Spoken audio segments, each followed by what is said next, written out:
Laurent, la parole est à toi. Merci beaucoup. Je vous remercie de m'accueillir et puis de me donner l'occasion de vous présenter les résultats de la recherche que j'ai menée dans le cadre de mon doctorat en études urbaines et qui interroge finalement le rôle des communs culturels dans le développement du territoire à partir du cas du quartier Saint-Michel à Montréal. Alors, très rapidement, hein, s'interroger sur les relations entre culture et développement local, c'est être amené à envisager un grand nombre et une grande diversité d'initiatives sur l'ensemble de la planète, mais initiatives qu'on peut catégoriser en deux grandes familles. Dans la première, on va plutôt miser sur les dimensions économiques du secteur culturel et faire de la culture un moteur d'attractivité pour les territoires. Dans une deuxième famille, on va plutôt chercher à développer les dynamiques sociales qui se créent autour des activités culturelles pour faire de la culture un élément qui vient structurer les milieux de vie et qui vient renforcer la qualité de ces milieux de vie. Et puis, le deuxième constat qu'on peut faire face à toutes ces initiatives, c'est le constat d'une coévolution entre les politiques territoriales et les politiques culturelles. Alors, Ambrosino et Guillon montrent que cette coévolution, elle se fait en trois phases et que la dernière phase est en train d'émerger depuis quelques années. Elle se caractérise principalement sur l'importance des dynamiques participatives, tant dans les politiques territoriales que dans les politiques culturelles, et elle vient se traduire par l'apparition de nouveaux lieux de culture, par exemple les tiers-lieux culturels, et également par l'apparition de nouvelles revendications concernant les relations entre citoyens et culture, revendications qui se traduisent souvent par le terme de commun culturel. Et c'est un peu ces nouvelles approches en... Oh, ça ne marche pas. Voilà, ça marche. Ces nouvelles approches en culture que j'ai voulu interroger à partir de cette notion de commun culturel.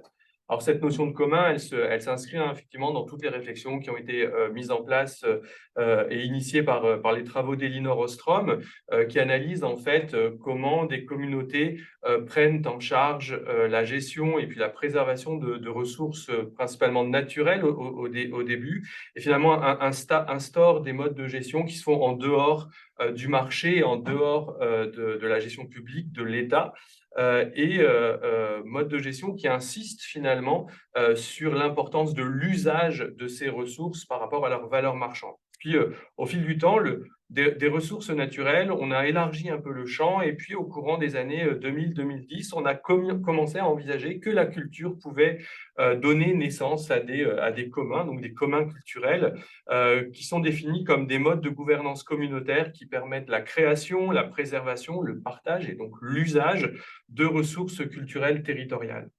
Alors, ces communs culturels, ils ont une spécificité que Coria appelle leur ubiquité. En fait, les ressources culturelles, elles sont composées de deux éléments. C'est un élément immatériel de l'information qui est associé, porté par un média, donc un élément plus matériel.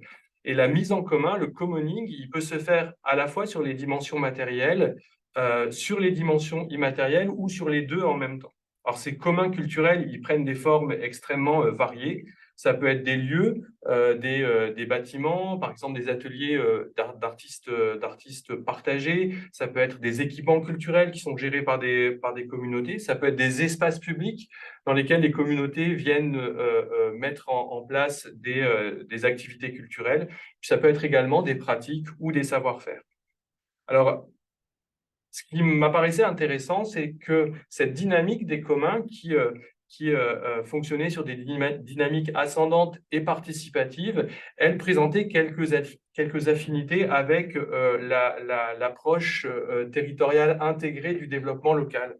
Et à partir de ce constat, finalement, j'en suis amené à me demander comment les ressources culturelles d'un territoire peuvent générer des communs mis à profit d'un processus de développement local. Puis cette question principale de recherche, elle se décline en trois questions secondaires. La première, c'était de savoir comment la présence ou l'absence de capital culturel d'un territoire pouvait induire la mobilisation et la coordination d'acteurs locaux pour assurer la production, la reproduction et l'usage de ce capital culturel. La deuxième question que je me suis posée, c'était de savoir quelles étaient finalement les incidences de la présence de communs culturels sur la gouvernance des dynamiques culturelles des territoires. Puis enfin, je me suis demandé quelles étaient les incidences sur le territoire et sur les populations qui habitaient ce territoire, et donc qui usaient finalement de ce territoire, toujours la notion d'usage qui est importante. Donc, quelles étaient l'incidence de l'intégration des activités culturelles et créatives qui étaient élaborées en commun. Alors, pour mener mon étude, j'ai adopté une approche qualitative inductive à travers une étude de cas, le cas du quartier Saint-Michel.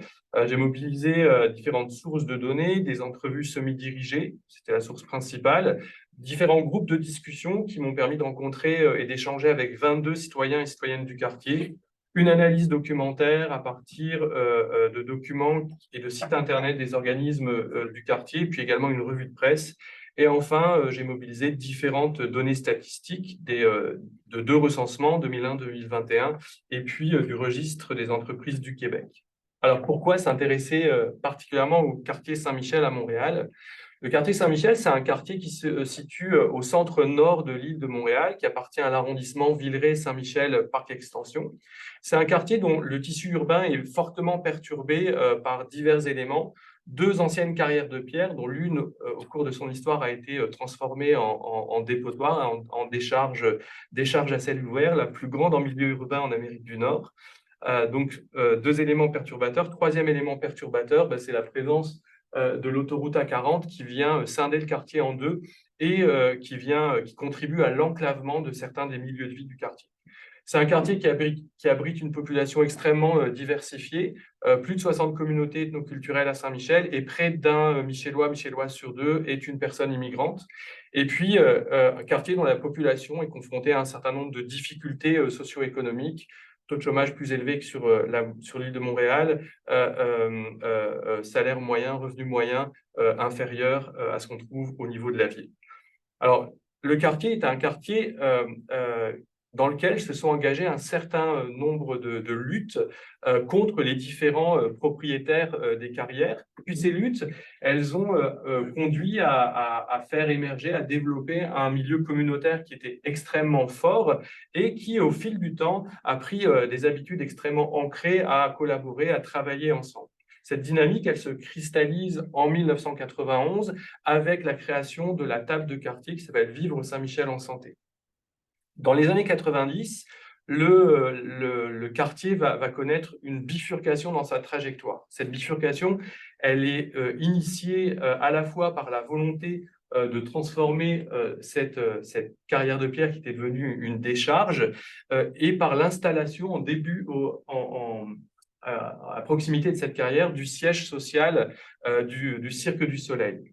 Et puis, quelques années après, à la fin des années 90, le Cirque du Soleil va décider et va initier la création d'une cité des arts du cirque, donc un cluster des arts du cirque, qui abrite différents acteurs de ce milieu-là autour d'une salle de spectacle spécialisée dans la diffusion des arts du cirque.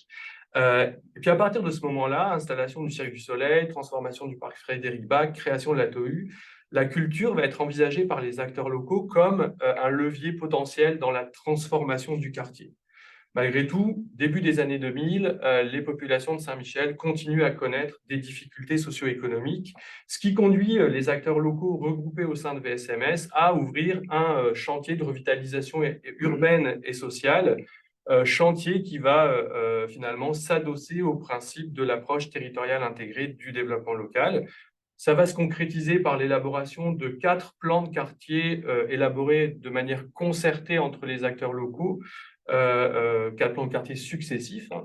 Et puis, ce qui était intéressant pour moi, c'est que chacun de ces plans de quartier intégrait des dimensions culturelles, intégrait la culture comme un élément important de ces stratégies de revitalisation.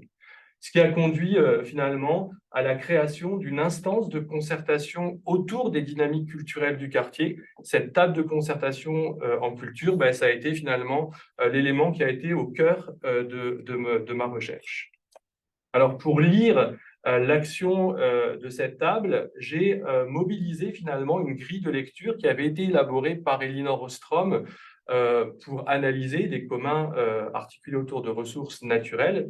Puis, je l'ai adapté pour prendre en compte les différents enjeux liés aux ressources culturelles et puis également les objectifs de développement local dans lequel la table inscrit son action. Alors, cette grille de lecture, elle nous invite à considérer plusieurs éléments en 3 temps. Dans un premier temps, on regarde quels sont les éléments qui sont constitutifs du commun.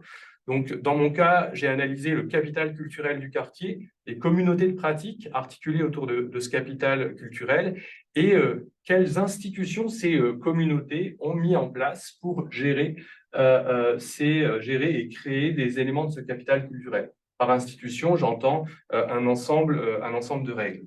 Dans un deuxième temps, je regardais comment tous ces éléments se mobilisaient dans des situations précises qui étaient cadrées par le processus de revitalisation du quartier. Et dans un troisième temps, j'ai analysé un peu les résultats de cette mobilisation des éléments du commun, résultats en termes de schéma d'interaction, donc comment les acteurs interagissent les uns avec les autres, et résultats en termes d'initiatives culturelles produites.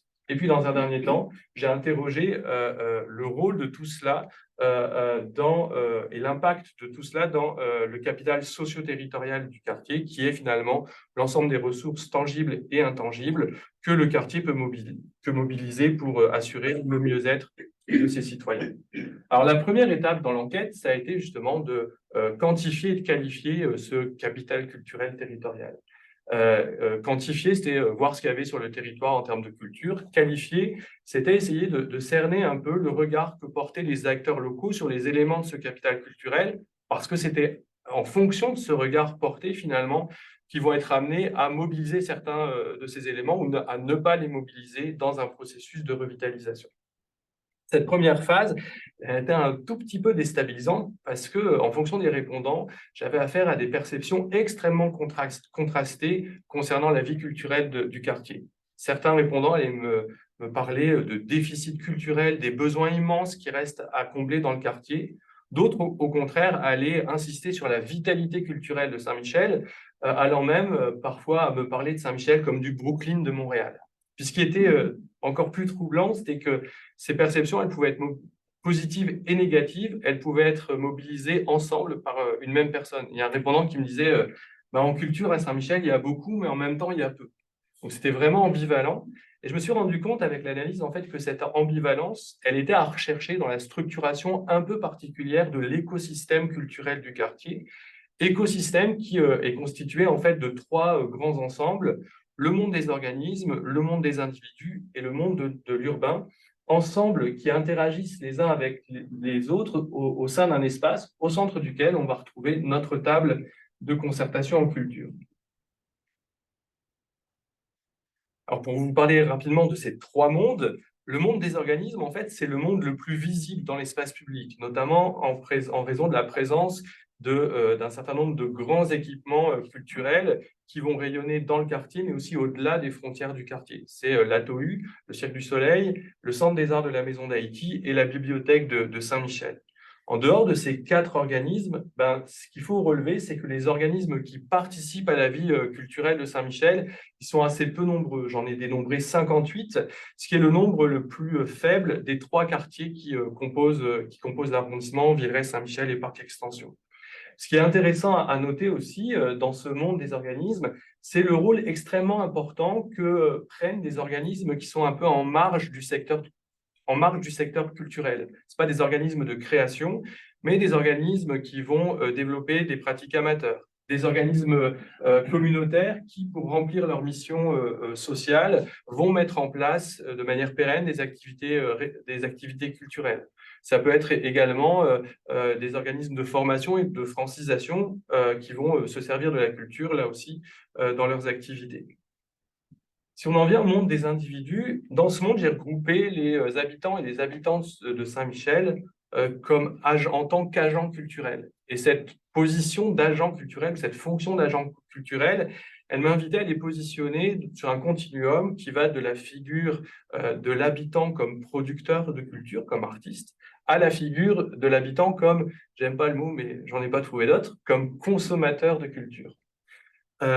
En tant qu'artiste, ce qu'il faut noter, c'est qu'il y a peu d'artistes dans le quartier. Ils sont assez peu nombreux, mais ce qui était intéressant, c'est que leur présence, elle est souvent surévaluée par les répondants et les répondantes, notamment parce que certains de ces artistes sont très, très fortement impliqués auprès des organismes communautaires du quartier. Autre élément en regardant les habitants comme consommateurs de culture, ben, c'est que la consommation culturelle, elle est assez faible dans le quartier. Les habitants de Saint-Michel, ils fréquentent très très peu les institutions culturelles et notamment celles du quartier. Puis la recherche, elle a permis d'identifier un certain nombre de freins socio-économiques, culturels et géographiques qui viennent expliquer un peu cette dynamique. Tout ce qui nous a paru intéressant, c'est qu'entre cette figure de producteur et cette figure de consommateur, on voit émerger une espèce de figure intermédiaire qui se construit sur l'expression de nouvelles aspirations des habitants et de certains habitants du quartier vis-à-vis du milieu culturel. Quand ils fréquentent une activité culturelle, ils ne veulent pas avoir une fréquentation passive. Ils ne veulent pas aller dans une salle, s'asseoir et regarder un spectacle. Ils veulent prendre une part active en fait et participer à la création de ces œuvres. Ça prend ça peut s'incarner dans des œuvres d'art public créées de manière participative, dans des pièces de théâtre aussi qui associent des acteurs professionnels et non professionnels. Et puis, ils vont vouloir aussi, ces citoyens et citoyennes du quartier, vouloir que ces œuvres créées de manière participative soient prises en compte et valorisées par les institutions culturelles du quartier. Puis enfin, notre dernier monde, c'est le monde de l'urbain qui regroupe les dimensions symboliques portées par le territoire, soit de manière tangible, le patrimoine bâti ou l'art public, ou de manière intangible. J'ai interrogé les gens sur l'identité culturelle du quartier. Ce qui ressortait, c'est que en fait, l'identité de Saint-Michel, elle est extrêmement fractionnée. Il n'y a pas de dénominateur commun qui rassemblerait toutes les populations, mais on voit plutôt se dessiner une identité qui serait une mosaïque de culture et d'identité dans le quartier. Alors, pour en revenir au centre de notre écosystème, hein, je vais vous parler de la table de concertation du quartier qui a été créée en 2006 en lien avec le premier plan de quartier. Cette table de concertation culturelle, à sa création, elle avait plusieurs objectifs. Il s'agissait d'encourager les collaborations entre les acteurs, des objectifs en lien avec le dialogue interculturel et intergénérationnel dans le quartier, et puis des objectifs qui concernaient l'intégration de nouveaux arrivants dans le quartier. Mais dès le départ, il pouvait être envisagé que cette table soit une porteuse de projets culturels. Comment elle fonctionne? Elle réunit ses membres entre 3 et 6 fois par an pour discuter de manière globale des enjeux et des dynamiques culturelles du quartier, mais elle crée aussi un certain nombre de comités qui ont pour but de prendre en charge la coordination ou des acteurs ou la création de projets culturels plus précis et plus ponctuels. Alors, cette table de concertation en culture, elle a une particularité, c'est que, je reprends les mots d'un répondant, ce n'est pas une table d'artistes, c'est une table d'amoureux de la culture. En fait, cette table de concertation, elle est ouverte à toute personne qui est intéressée par la culture dans le quartier. Et de fait, elle regroupe une communauté qui est extrêmement diversifiée et qui reflète l'écosystème du quartier. Je la présente de manière schématique avec cet histogramme. Il faut noter qu'il y a quand même un certain nombre d'acteurs qui sont absents, peu de représentants des milieux économiques, peu de représentants des milieux scolaires. Les artistes participent peu en tant qu'individus. Quand ils participent, c'est souvent qu'ils sont des représentants d'un organisme culturel. Puis enfin, elle est ouverte aux citoyens et citoyennes du quartier. Alors, il y a 2, 3 piliers qui sont présents à chaque réunion, mais la participation citoyenne pourrait être sans doute un peu plus développée. Ce qu'il faut noter, c'est que cette participation citoyenne, elle peut se faire aussi de manière indirecte. Et la voix des citoyens, elle est présente au sein de l'instance par la présence d'organismes culturels qui font, je reprends le mot d'un répondant, de l'espionnage par sympathie et qui apportent les difficultés ou les problématiques qui se posent sur le terrain au sein de l'instance. Et puis, on le verra un peu plus tard, les citoyens ils peuvent participer à d'autres niveaux dans la gouvernance culturelle du quartier. Puis, dernier élément, vous le voyez, hein, c'est que cette participation au fil des ans, elle est fluctuante et qu'on voit des dynamiques de forte mobilisation, puis des moments où les dynamiques s'estompent un peu et s'érodent un peu. Alors, pour parler de commun, il fallait que j'interroge un petit peu les règles qui viennent présider à l'action collective. La première question que je me suis posée, c'était de savoir finalement quelles étaient les normes qui étaient induites par la valeur que les participants accordaient à cette action culturelle. Puis, Les différentes valeurs qui sont mobilisées, elles traduisent finalement deux visions du rôle de la culture dans le développement du quartier. Une vision va prôner le développement culturel du territoire. Il va falloir accroître l'offre culturelle, soutenir la culture comme un secteur en soi, puis renforcer l'attractivité des initiatives culturelles. Et puis, une autre option présente au sein de la table va être de prôner finalement le développement du territoire par la culture. Dans ce cadre-là, on va se servir des activités culturelles comme d'un outil qui permet de prendre en charge un certain nombre de problématiques socio-territoriales.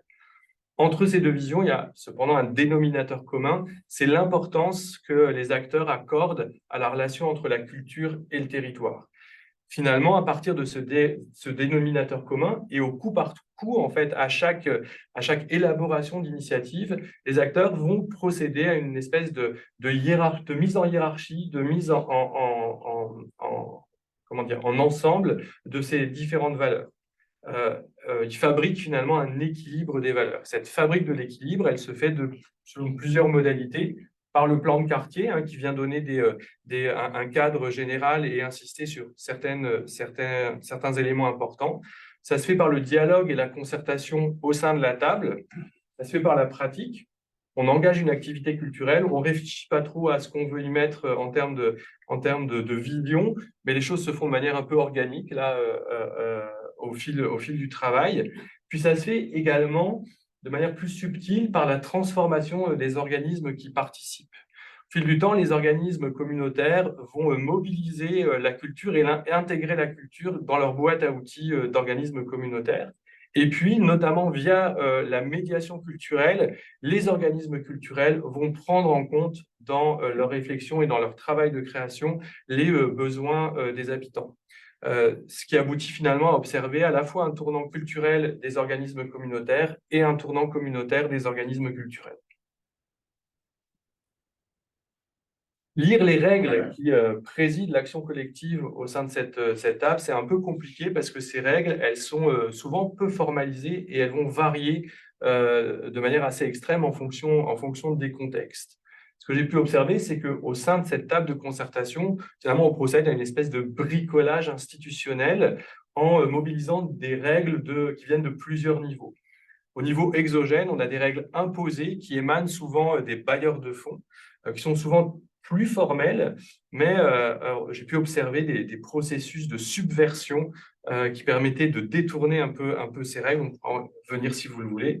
Au niveau intermédiaire, on a des règles proposées qui se font en lien avec le plan de quartier et avec la gouvernance de Vive Saint-Michel en santé. Pour prendre en compte ces options du plan de quartier, les personnes qui sont chargées de concertation, qui animent la table, elles ont un rôle extrêmement important. Elles sont là souvent pour rappeler qu'on n'agit pas de manière totalement sans borne, mais qu'on a un cap qui est donné par le plan de quartier. Et puis, on observe des règles endogènes qui sont négociées entre les membres qui participent. Dernier élément à regarder, c'est finalement les résultats de cette action culturelle collective. On a des résultats en termes d'interaction entre les membres, des résultats en termes de production culturelle. Poser la question des interactions qui se déploient au sein de la table, c'est finalement répondre aux fonctions que cette table joue dans l'écosystème culturel michellois. Les interactions, elles peuvent se faire entre les membres. La table, c'est d'abord un lieu de réseautage qui permet aux gens qui participent d'enrichir leur capital social. Au fil du temps, au sein de l'instance, se développe une atmosphère de plaisir, de confiance, de convivialité qui fait que les liens se renforcent entre les partenaires et que la table apparaît de plus en plus comme un acteur collectif qui acquiert sa propre légitimité et qui peut parler et dialoguer avec un certain nombre d'institutions du quartier, notamment les institutions publiques. La table apparaît aussi comme un lieu d'échange d'informations. C'est un lieu, cette fonction, elle permet en fait d'enrichir le capital humain des membres de la table qui acquièrent une meilleure connaissance du quartier, de ses écosystèmes, de ses enjeux. Et puis, s'élaborent au sein de la table plein de dispositifs de croisement d'expertise, des expertises professionnelles et des expertises citoyennes, des expertises territoriales, sociales et culturelles qui sont finalement intégrées dans l'élaboration d'initiatives culturelles communes. Et puis enfin, la table apparaît comme un lieu de solidarité au sein duquel se met en place un certain nombre de mécanismes d'entraide entre les membres.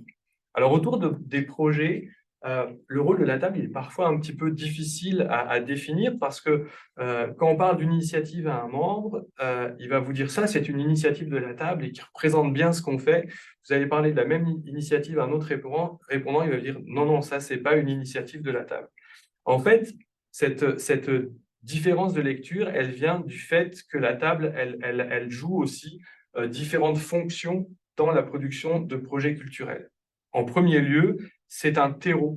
En fait, au sein de la table naissent plusieurs collaborations spontanées entre des membres et les initiatives qui vont être issues de ces collaborations vont être attribuées ne vont pas être attribuées à la table, mais la table aura rendu possible finalement la création de ces initiatives. Le schéma d'interaction le plus fréquent autour des projets, c'est le schéma de mobilisation. On a un acteur, par exemple un acteur culturel, qui vient présenter un projet à la table. Le projet, il est discuté et bonifié par les gens qui sont présents. Et puis, dans un second temps, les organismes communautaires qui participent vont mobiliser les populations qu'ils desservent pour renforcer la participation à l'activité culturelle et faciliter finalement son ancrage dans le territoire. Et puis, on observe également un certain nombre de projets qui sont véritablement co-construits au sein de l'instance. Ces projets, ce n'est pas les plus fréquents, mais souvent, c'est les plus fédérateurs. Et quand on voit une relance des dynamiques de participation, souvent, c'est à l'occasion de la création d'un de ces projets co-construits. Alors, en termes d'initiatives culturelles, il y a 62 initiatives qui ont été produites entre 2006 et 2022. Je ne vais pas vous toutes les passer en revue, mais c'est juste pour dire que finalement, la lecture de ces initiatives, elle permet de mettre en évidence l'existence de 3 phases dans l'action de cette table. Entre 2006 et 2012, c'est la phase de création qui apparaît comme une espèce d'âge d'or. Les acteurs sont fortement mobilisés, puis il y a un grand dynamisme qui est propice à la création vraiment de nombreuses initiatives. Il y a un leadership dans cette période initiale qui est exercé par la TOU et par le Cirque du Soleil, mais assez rapidement, au bout de 2-3 ans, ils vont être rejoints par d'autres acteurs, la Maison de la Culture de l'arrondissement, qui est à l'extérieur du quartier, puis la compagnie de Dynamo Théâtre. Puis finalement, on va avoir vraiment un leadership partagé qui va se construire dans cette période. Entre 2012 et 2018, on voit apparaître une phase d'essoufflement. Elle s'explique par des facteurs conjoncturels. C'est une baisse des financements aux organismes culturels et aux organismes communautaires. Et puis, elle s'explique également par des facteurs plus structurels. En fait, dans la première phase, les participants à la table, ils ont tous développé des aptitudes à collaborer, ce qui, au fil du temps, rend le rôle de la table un peu moins important et elle perd un peu de sa centralité dans cette période au sein de l'écosystème culturel. Les initiatives sont moins nombreuses, puis souvent, elles vont impliquer moins d'acteurs.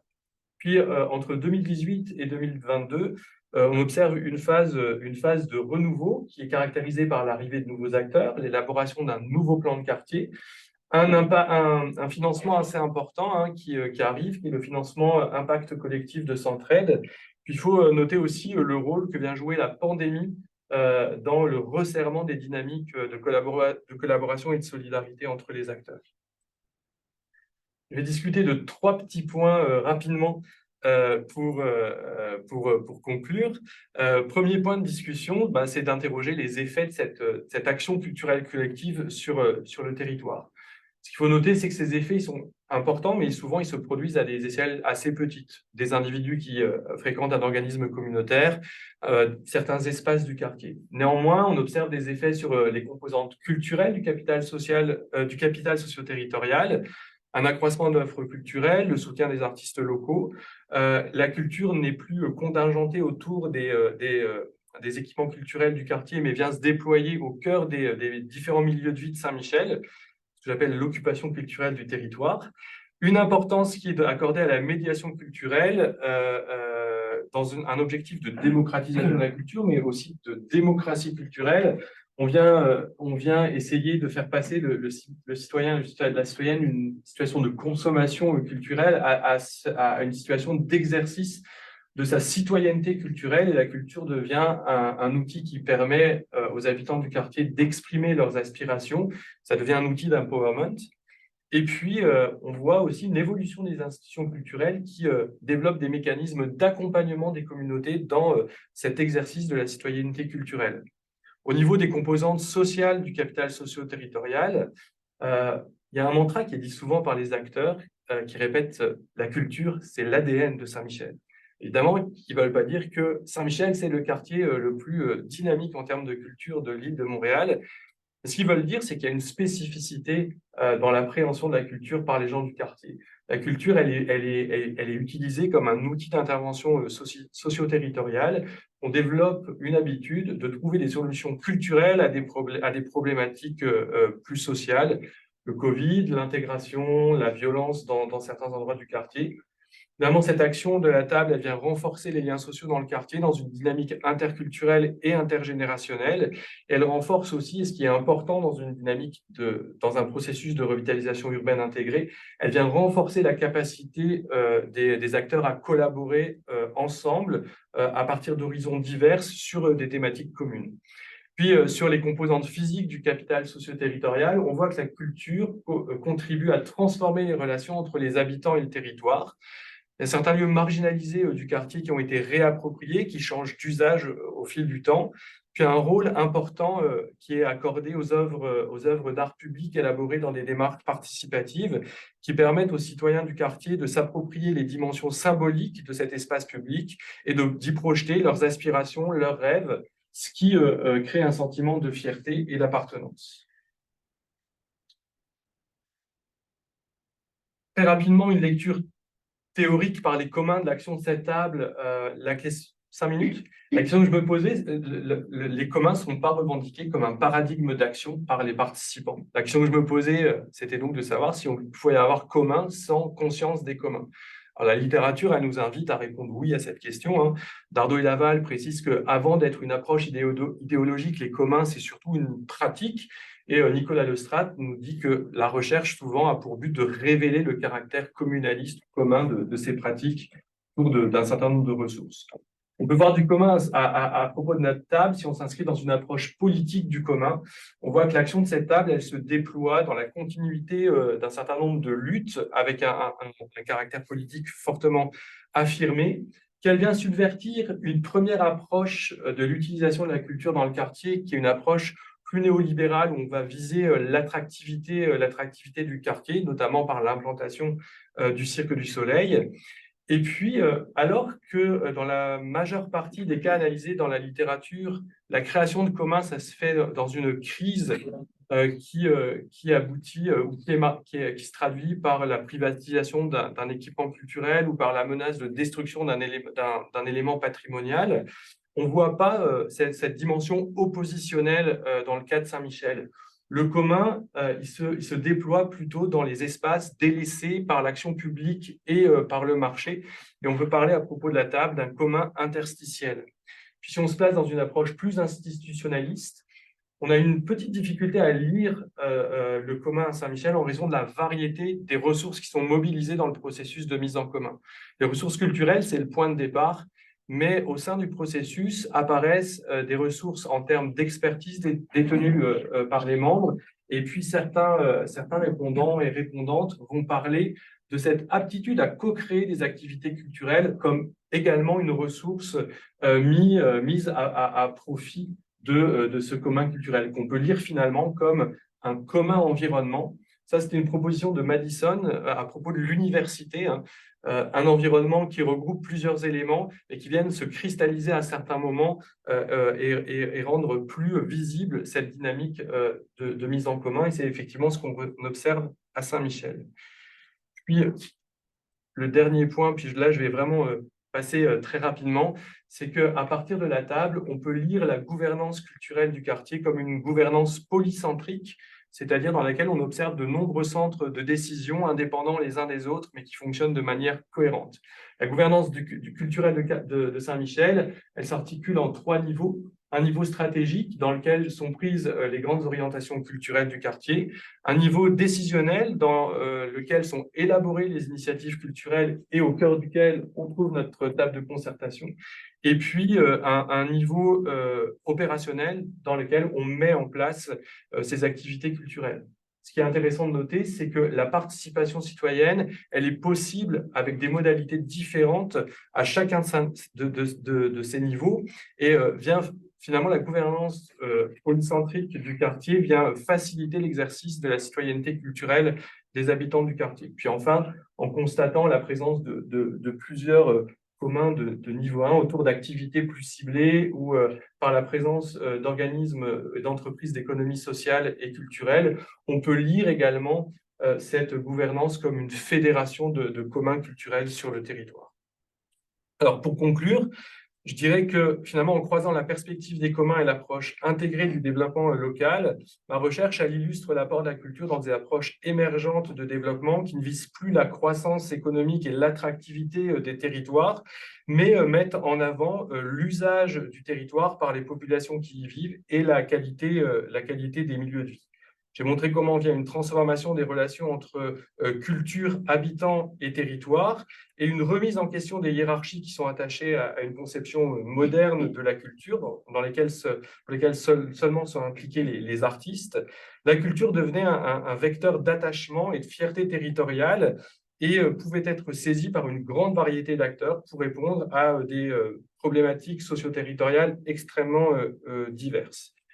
Puis j'évoquerai juste, mais en fait non, pour conclure, je mène actuellement cette même approche par les communs à partir de territoires ruraux, avec l'étude d'un territoire périurbain, en fait, à côté de Moncton, qui s'appelle Memramcook, dans lesquels les acteurs, là aussi, commencent à mobiliser la culture pour lutter, la culture, le terroir et le patrimoine, pour lutter contre des dynamiques très fortes de périurbanisation. Je vous remercie beaucoup.